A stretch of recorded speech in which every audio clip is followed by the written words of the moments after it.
أعوذ بالله من الشيطان الرجيم. بسم الله الرحمن الرحيم. Allah subhanahu wa ta'ala va nous dire في سورة الفاتر au verset 5 عليه جل في علاه يا أيها الناس يا أيها الناس إن وعد الله حقا إن وعد الله حقا إن وعد الله حقا فلا تغرنكم الحياة الدنيا ولا يغرنكم بالله الغرور. Et frère en Allah tabarak wa ta'ala, c'est une parole très forte, un conseil profond qu'Allah tabarak wa ta'ala nous donne pour permettre à l'homme de réussir sa vie fi dunya wal akhirah. Alayhi jalla fi ula inna wa'ada Allahi haqqa inna wa'ada Allahi haqqa inna wa'ada Allahi haqqa. Allah il dit, sachez que la promesse d'Allah est une vérité. Sachez que ce qu'Allah vous a promis est une vérité. فَلَا تَغُرَّنَّكُمُ الْحَيَاةُ الدُّنْيَا وَلَا يَغُرَّنَّكُمْ بِاللَّهِ الْغَرُورُ. Allah il dit, mais ne vous laissez pas tromper par la dunya. Ne laissez pas la dunya vous tromper à propos de la promesse d'Allah tabarak wa ta'ala. Ne laissez pas la dunya vous tromper à propos de la promesse d'Allah tabarak wa ta'ala. Ne laissez pas la dunya vous faire oublier ce qu'Allah subhanahu wa ta'ala vous a promis. Ne laissez pas la dunya vous faire oublier le jour qu'Allah vous a promis. Ne laissez pas la dunya vous faire oublier la difficulté qu'Allah vous a promis. Ne laissez pas la dunya vous faire oublier les étapes qui vous ont été promises.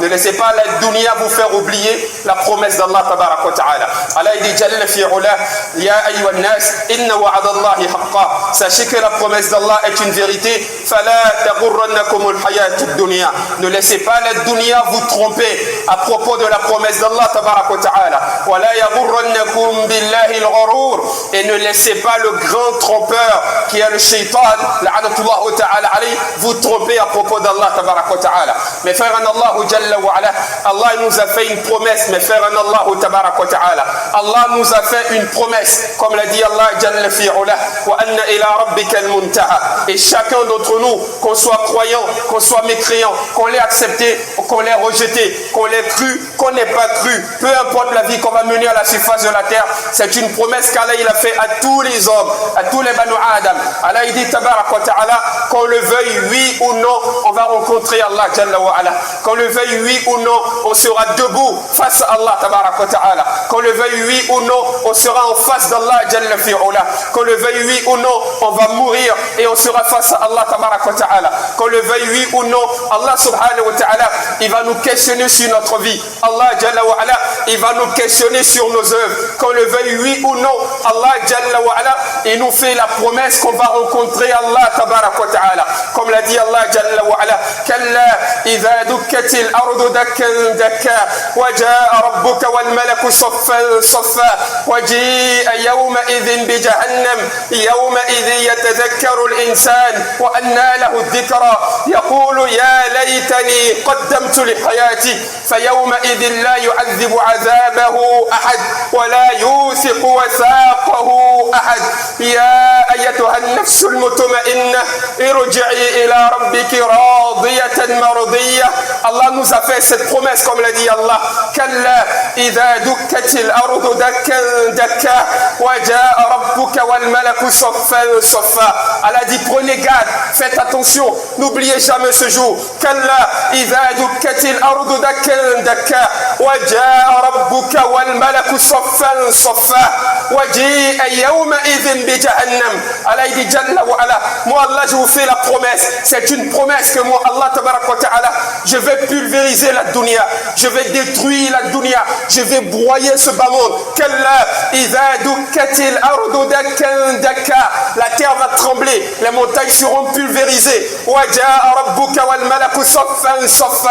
Allah tabarak wa ta'ala, je vais apporter une nouvelle terre, un nouvel espace, et vous allez tous vous diriger vers cet endroit.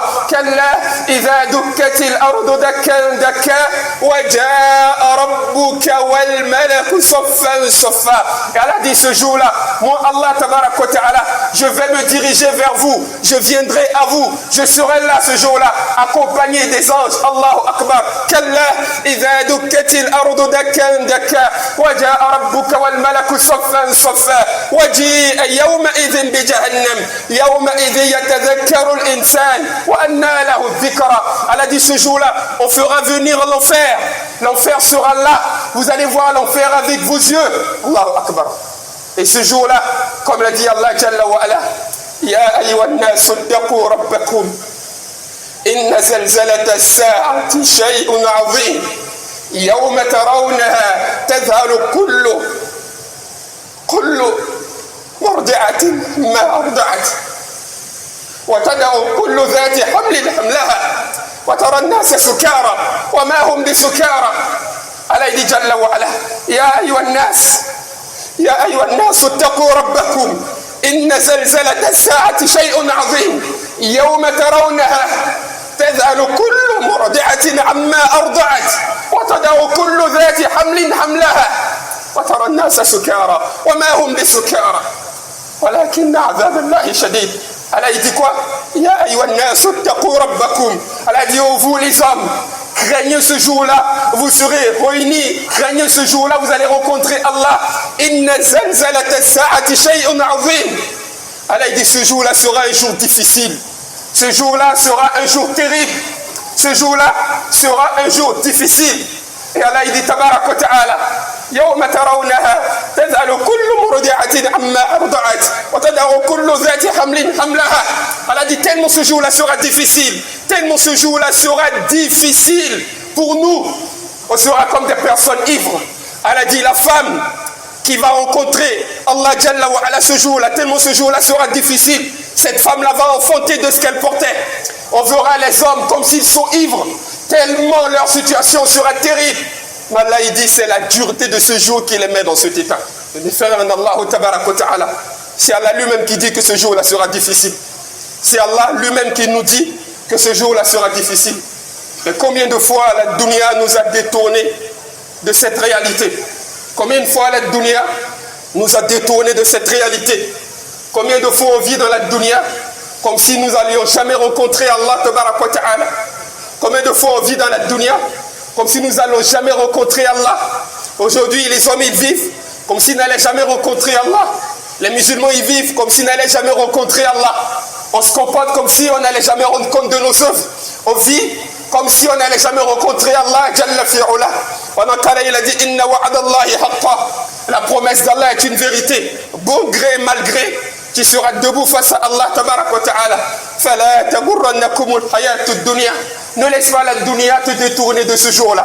Ne laisse pas la dunya te tromper à propos d'Allah. Combien de fois la dunya nous a trompés à propos d'Allah? N'est-ce pas à cause de la dunya que nous avons abandonné la cause d'Allah? N'est-ce pas à cause de la dunya que nous négligeons nos prières? N'est-ce pas à cause de la dunya que nous sommes devenus des fornicateurs? N'est-ce pas à cause des belles femmes de la dunya que nous sommes tombés dans le zina? N'est-ce pas à cause de la richesse de la dunya que nous avons abandonné la salat? N'est-ce pas à cause de l'honneur de la dunya que nous nous sommes retrouvés dans le shirk? N'est-ce pas à cause de l'honneur de la dunya que nous sommes entretués en tant que musulmans, en tant que croyants? N'est-ce pas par amour pour la dunya, subhanallah, que nous avons délaissé la cause d'Allah et abandonné la vérité? N'est-ce pas à cause de la dunya que nous avons tourné le dos à la sunna de Nabi sallallahu alayhi wa sallam? Combien de fois la dunya nous a trompés à propos d'Allah tabarak wa ta'ala? Et jusqu'à quand la dunya va nous mentir à propos d'Allah tabarak wa ta'ala? Les frères en Allah Jalla wa Ala, les ulama rahimahumullah, ils ont beaucoup médité sur la vie de la dunya. Et ils disent la dunya va ruser avec nous avec trois ruses. Trois ruses. La dunya va ruser avec nous, ou le shaitan, la'natullahu ta'ala alayh, va ruser avec nous dans cette dunya avec trois grandes ruses. La première grande ruse est que le shaitan, la'natullahu ta'ala alayh, il va nous donner l'impression que dans cette dunya, on va réaliser tous nos rêves et tous nos désirs. La dunya va nous faire croire, je vais, Inch'Allah, avoir la femme de mes rêves. Je vais avoir l'homme de mes rêves. Je vais, Inch'Allah, construire la maison de mes rêves. Je vais avoir la voiture de mes rêves. La dunya nous fait croire qu'on va réaliser tous nos désirs. Que dans la dunya, on aura tout ce qu'on va désirer. Subhanallah. Pendant qu'Allah Jalla wa Ala, il nous dit, أم للإنسان ما تمنى أم للإنسان ما تمنى فلله الآخرة والأولى وكم من ملك في السماوات لا تغني شفاعتهم شيئا إلا من بعد أن يأذن الله لمن يشاء ويرضى كما قال جل في علاه. Allah nous dit cela dans le Coran. أم للإنسان ما تمنى. Allah dit l'homme il pense que dans la dunya il va réaliser tous ses désirs. L'homme il pense que dans la dunya il va réaliser tous ses rêves. C'est à cause de ça qu'il ne prie plus à l'heure. C'est à cause de ça, subhanallah, qu'il a délaissé la salat. C'est à cause de ça qu'il allait voir des charlatans pour réaliser ses désirs. C'est à cause de ça qu'il est tombé dans az-zina. C'est à cause de ça qu'il s'est détourné de moi, Allah. Am lil insani ma tamanna. Allah dit, l'homme pense-t-il que dans dunya, moi Allah, je vais lui accorder tout ce qu'il désire? Allahu Akbar. Regardez la question qu'Allah nous pose. Mais dans la dunya va nous mentir à ce propos. On se dit, je vais réaliser mes rêves. Je vais travailler dur. J'ai pas le temps pour Allah. J'ai pas le temps pour le Coran. J'ai pas le temps pour la salat. J'ai pas le temps. Je suis prêt à tout. À faire du shirk. Aller voir des féticheurs. Aller voir des marabouts. Je suis prêt à tout pour réaliser mes désirs. La hawla wa la quwwata illa billah. Juste pour réaliser nos désirs. Pendant qu'Allah il nous a déjà informé, c'est un mensonge de la dunya. C'est un mensonge. C'est une ruse. C'est une tromperie. Tout ça, c'est pour nous détourner d'Allah tabarak wa ta'ala. Première ruse de cette dunya, elle va te faire croire, ya Abdallah, que tu vas réaliser tous tes désirs. Ce monde n'est pas le monde des rêves. Nous ne sommes pas dans la dunya pour mener la vie de nos rêves. C'est Allah qui l'a dit. لَقَدْ خَلَقْنَا الْإِنسَانَ فِي كَبَدٍ كما قال جل في علا. C'est Allah qui l'a dit. Allah dit, dites à l'homme que moi, Allah, j'ai créé l'homme pour mener une vie de lutte. C'est un verset du Coran. لَقَدْ خَلَقْنَا الْإِنسَانَ فِي كَبَدٍ. Je ne l'ai pas créé pour qu'il soit dans l'aisance, dans la facilité dans la dunya. Je l'ai créé pour qu'il soit de difficulté en difficulté dans la dunya. S'il veut la facilité, qu'il recherche le paradis. Point. Mais la dunya nous fera croire qu'on va réaliser tous nos désirs. Comme l'a dit Allah, Alhaakumut takathur hatta zurtumul maqabir. On va courir derrière les plaisirs de la dunya. Je vais avoir une belle femme, je vais avoir une belle voiture, je vais avoir une 4x4. On est prêt à mentir pour gagner notre vie, à tromper les gens, à tricher sur notre CV pour travailler. En fait, on est prêt à tout juste pour que ce qu'on désire là soit réel. La hawla wa la quwwata illa billah. La deuxième grande ruse de la dunya nous fera croire, après beaucoup d'efforts, on va fournir des efforts, on va travailler, on va transpirer, on aura des diplômes, on va faire tout ce qu'on peut faire, on va avoir un salaire, on va avoir une voiture, on va avoir une maison. Deuxième ruse, c'est quoi?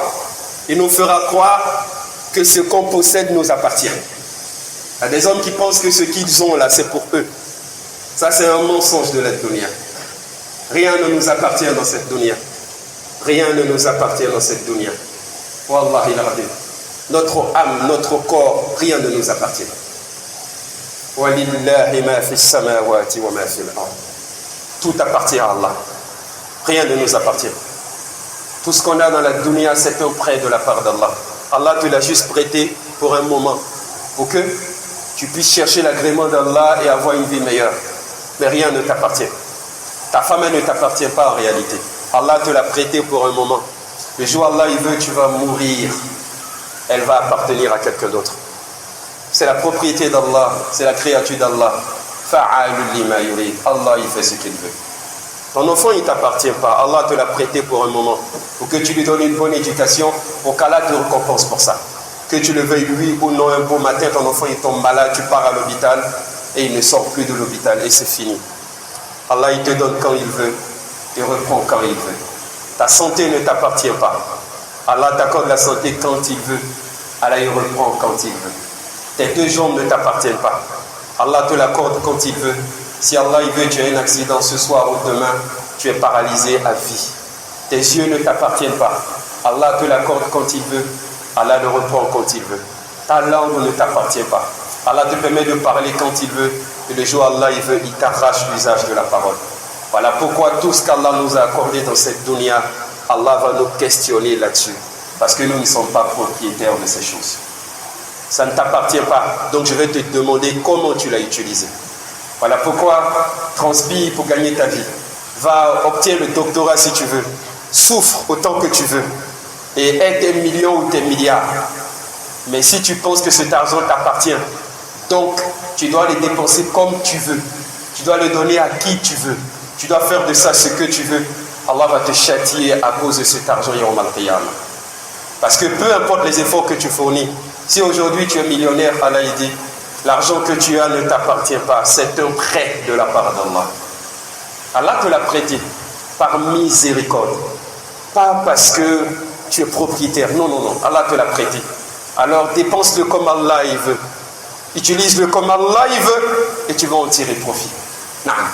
Tout ce qu'on a dans la dunya, c'est un prêt. Et la dunya nous fera croire que cela nous appartient. Malheureusement, beaucoup de personnes se disent, c'est ma vie. Je fais de ma vie ce que je veux. C'est pas ta vie. Si c'était ta vie, Allah ne t'aurait pas châtié pour ça. Non, non, non. C'est pas ta vie. C'est pas la dunya ne t'appartient pas. Cette femme ne t'appartient pas. Elle est avec toi aujourd'hui. Allah te l'a confiée pendant un moment. Mais tu ne peux pas la traiter comme toi tu veux. Tu ne peux pas la rabaisser parce que toi tu veux. Tu ne peux pas traiter cet enfant comme toi tu veux. Parce qu'il appartient à qui? Allah. Et Allah va te questionner à son propos. Point. C'est tout. C'est tout. Tout ce qu'on a, rien ne nous appartient. Parce qu'Allah il a dit, Allah dit aux hommes que c'est à moi Allah qu'appartient tout ce qui se trouve dans les cieux et dans la terre. Si on a compris que rien ne nous appartient, on ne va plus vivre comme on veut. On va vivre comme Allah il veut. Naam, on ne va pas utiliser notre langue pour dire ce que nous on veut, mais on va utiliser notre langue pour dire ce qu'Allah il veut, parce qu'on dira, elle appartient à Allah. Allah va me questionner comment je l'ai utilisée. On ne va pas utiliser nos pieds comme on veut. On ne va pas aller où on veut. On ne va pas aller dans des bars, dans des chambres d'hôtel, parce qu'on va se dire, ces jambes appartiennent à Allah. Et Allah va me questionner sur cela. On ne va pas aussi regarder ce qu'on veut, parce qu'on dira c'est un bien d'Allah et Allah va me questionner sur tout ce que j'aurais regardé et observé. Et on ne va pas utiliser notre temps comme on veut, parce qu'on dira le temps il appartient à Allah et je vais l'utiliser comme Allah il veut. Ensuite, troisième ruse de la dunya. Première ruse, il va nous donner l'impression qu'on va réaliser nos désirs. Deuxième mensonge, il nous donnera l'impression que tout nous appartient. Et troisième grand mensonge de ce bas monde, tout le monde est tombé là-dedans. On se tape même la poitrine aujourd'hui. La dunya nous fera croire que tout ce qu'on a obtenu, on le mérite. Ça, c'est une ruse de la dunya. C'est une grande ruse de Shaitan, la'anatullah ta'ala. Il y a des gens qui disent, ce que j'ai obtenu comme bien là, je le mérite. J'ai trop souffert dans ma vie. J'ai trop étudié. Aujourd'hui, je suis ingénieur. Je mérite ce travail-là. Naam, si quelqu'un vient lui dire, fils Sabilillah, aide-moi pour la cause d'Allah, et il lui dit, tu penses que j'ai obtenu ça gratuitement? Lui, dans sa tête, c'est ce qu'il mérite. Allahu Akbar. Pendant qu'Allah il dit, ma yaftahillahu linnasi min rahma. Allah il dit, ce que moi, Allah, j'accorde à mon serviteur par pitié. Ce qu'Allah nous donne dans la dunya, c'est parce qu'Allah il a pitié de toi, pas parce que tu le mérites. Tu mérites rien du tout. Tu mérites rien du tout. Tu mérites rien. Wallahi al-azim. Si Allah doit regarder les plus méritants, ceux qui ont mémorisé le Coran, ceux-là qui valorisent le Coran, auraient été les plus riches dans la dunya. Ceux-là qui craignent Allah, ceux-là qui ont fui la fornication, qui sont attachés à Allah, ils seraient devenus les hommes les plus riches dans la dunya. Mais dans la dunya, c'est pas le plus méritant. C'est Allah qui l'a dit. Allah, il accorde ses faveurs à qui il veut. Zalika fadlullah yutihi man yasha. Tu ne mérites rien, en fait. Allah te donne par pitié. Sinon, tu ne mérites rien. Tu mérites quoi dans la dunya? Tu es un menteur. Tu es un pervers. Allah, il sait que tu as menti sur ton CV. Allah, il sait que tu triches dans ton entreprise. Allah, il sait que tu mens à longueur de journée. Allah, il sait que tu es incapable de te lever à Fajr pour faire la prière correctement. Allah, il sait que tu es incapable de faire tes 5 prières à l'heure. Allah, il sait que tu as une copine, tu te mets nu avec elle en cachette pour faire le haram. Allah, il sait que tu trompes ta femme. Allah, il sait que tu es un fornicateur. Allah, il sait que tu es un imam corrompu. Allah, il sait que tu mens à ta communauté. Allah, il sait tout ça de toi. Mais Allah, il te métier imam. Allah, Jalla wa ala, il fait que les gens te respectent toujours. Allah, tabarak wa ta'ala, il te couvre toujours. Allah, Jalla wa ala, il sait que tu mens en entreprise. Allah, il sait que tu trompes les gens. Mais Allah te donne quand même ton salaire. Tu penses que tu le mérites? Tu penses qu'un homme, quelqu'un qui néglige sa prière, mérite qu'Allah, Jalla wa ala, il lui accorde ses faveurs? Subhanallah, tu es une femme fornicatrice. Tu as forniqué dans ta vie combien de fois? Tu ne mets même pas le hijab. Mais quand tu sors le matin, tu rentres le soir avec de quoi manger. Quand tu pars au magasin, le magasin il marche. Tu penses que tu le mérites? Tout ce que tu as dans la dunya. Est-ce que vous pensez réellement que la vie qu'on mène dans la dunya, ça veut dire que ce qu'on a, on le mérite? Là, c'est par miséricorde. Parce qu'Allah, il a eu pitié de toi. C'est tout. On ne mérite rien. Rien du tout. Voilà pourquoi, Nabi dit sallallahu alayhi wa sallam, si Allah Jalla wa ala devait regarder nos œuvres pour nous accorder ses faveurs dans la dunya, Allah il dit les mécréants n'auraient même pas eu une seule goutte d'eau à la surface de la terre. Une goutte d'eau n'aurait même pas eu. Ceux-là qui ne croient pas en Allah. Donc, on ne mérite rien. Tout ce qu'on a, c'est parce qu'Allah a eu pitié de nous. Voilà ce qu'on oublie. Tout ce que j'ai, c'est pas miséricorde. Je me suis marié parce qu'Allah a eu pitié de moi. Pas parce que je suis le plus beau. Il y a des gens qui sont plus beaux que moi. Pas parce que je suis le plus savant. Il y a plus savant que moi. Allah m'a accordé cette voiture parce qu'Allah a eu pitié. Pas parce que je suis le plus rusé, le plus intelligent ou celui qui a fourni le plus d'efforts. Non, c'est faux. J'ai eu ces enfants, pas parce que je suis l'homme le plus viril. Non, parce qu'Allah a eu pitié. Parce qu'il y a des gens qui sont meilleurs que moi, qui demandent un enfant, ils n'ont pas encore obtenu. Je me lève chaque matin, j'arrive à voir avec mes yeux. Je ne suis pas aveugle. Pas parce que je le mérite. Pas parce que je le mérite. Pas parce que je le mérite. Wallah, il a ravi. Si Allah devait nous traiter comme on le mérite, on se serait réveillé aveugle. Parce que ce qu'on regarde aujourd'hui sur nos téléphones portables, la hawla wa la quwwata illa billah. Il y a des gens, avant de s'endormir, ils regardent des films pornographiques. Ils prennent plaisir à regarder le haram et ils dorment là-dedans. Malgré tout ça, ils se réveillent le matin, ils ouvrent ses yeux, ils voient clair. Mais il y a des gens qui se sont couchés hier en lisant le Coran, se sont réveillés aveugles. Il y a des personnes qui sont sourds, qui sont muettes, qui ne peuvent pas parler. Pas parce que ceux-là, ils ont fait quelque chose à Allah. Mais Allah, il accorde ses faveurs à qui il veut par miséricorde. Par bonté. C'est le choix d'Allah. Vous ne méritez rien. Arrêtez de taper la poitrine. Tu sais qui je suis. T'es qui? Tu ne mérites rien. Ah, j'ai fourni des efforts. Tu ne mérites rien. Allah, il a eu pitié de toi. Pourquoi toi, tu n'aurais pas de la pitié pour tes semblables? Voilà notre problème. Aujourd'hui, il n'y a plus de miséricorde entre nous parce qu'on pense que ce qu'on a, on le mérite. Quelqu'un vient, il te demande 10 000 francs, tu le chasses parce que tu te dis ton argent, tu le mérites. Lui, il ne mérite pas parce qu'il n'a pas fait d'effort. Si tu t'es rappelé que tu ne mérites rien, parce que toi-même tu es un menteur, tu es un pervers, tu vis dans le haram, mais Allah a eu pitié de toi. Pourquoi toi, tu ne veux pas avoir pitié de lui pour que la miséricorde d'Allah pour toi augmente? Hein? Voilà l'une des 3 plus grandes ruses de la dunya. Hein? Elle nous fera croire qu'on réalisera tous nos désirs. C'est fou. 2, la dunya nous fera croire que ce qu'on possède nous appartient. Rien ne nous appartient. Et 3, la dunya nous fera croire que ce qu'on a, on le mérite. On ne mérite rien du tout. On ne mérite rien. Celui qui a compris qu'il ne mérite rien et que tout ce qu'il a, c'est par bonté, il comprend que la première des choses dont il a besoin dans ce bas monde, c'est la miséricorde d'Allah. Et celui qui a compris que c'est parce qu'Allah a eu pitié de moi que j'ai eu tout ça, la première des choses qu'il entretient, c'est sa relation avec Allah. Parce qu'il se dit, celui qui a eu pitié de moi, je ne veux pas qu'il soit en colère contre moi. Je ne veux pas qu'il se fâche. Parce que ce que j'ai eu, c'est par pitié. S'il est en colère, il peut me l'arracher. Et il est soumis à Allah. Et il craint Allah. Et celui qui pense qu'il a eu par ses efforts, il oublie Allah, il fait ce qu'il veut. Il trompe tout le monde et il persiste dans le haram. On ne mérite rien de ce bas monde. Tout ce qu'on a, c'est par miséricorde de la part d'Allah. C'est Allah qui l'a dit. Même la guider, c'est par miséricorde. فَلَوْلَا فَضْلُ اللَّهِ عَلَيْكُمْ وَرَحْمَتُهُ لَكُنْتُمْ مِنَ الْخَاسِرِينَ. C'est Allah qui l'a dit. Même le fait qu'on est devenu musulman, Allah il dit, on ne mérite rien. C'est Allah qui l'a dit. فَلَوْلَا فَضْلُ اللَّهِ عَلَيْكُمْ وَرَحْمَتُهُ. Allah dit, si ce n'était que moi, Allah, je vous ai accordé mes faveurs et ma pitié, vous serez tous du nombre des perdants. Tout le monde. Tu te moques de lui parce que c'est un fornicateur. Si toi tu arrives à tenir, c'est parce qu'Allah a eu pitié de toi.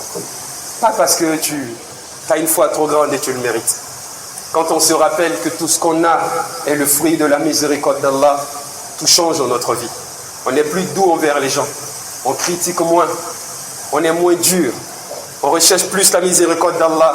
On est plus sage dans nos paroles. On est plus tendre avec nos semblables. Et on crée encore plus Allah tabaraka wa ta'ala. Mais quand on oublie, on se dit que ce qu'on a, on le mérite. On critique tout le monde. On rabaisse tout le monde. On devient hautain. On devient orgueilleux parce qu'on se dit j'ai ça parce que je le mérite. Ce que tu mérites vraiment, tu l'auras le jour de la résurrection. Ce que tu mérites vraiment, tu l'auras le jour de la résurrection. Pas dans la dunya.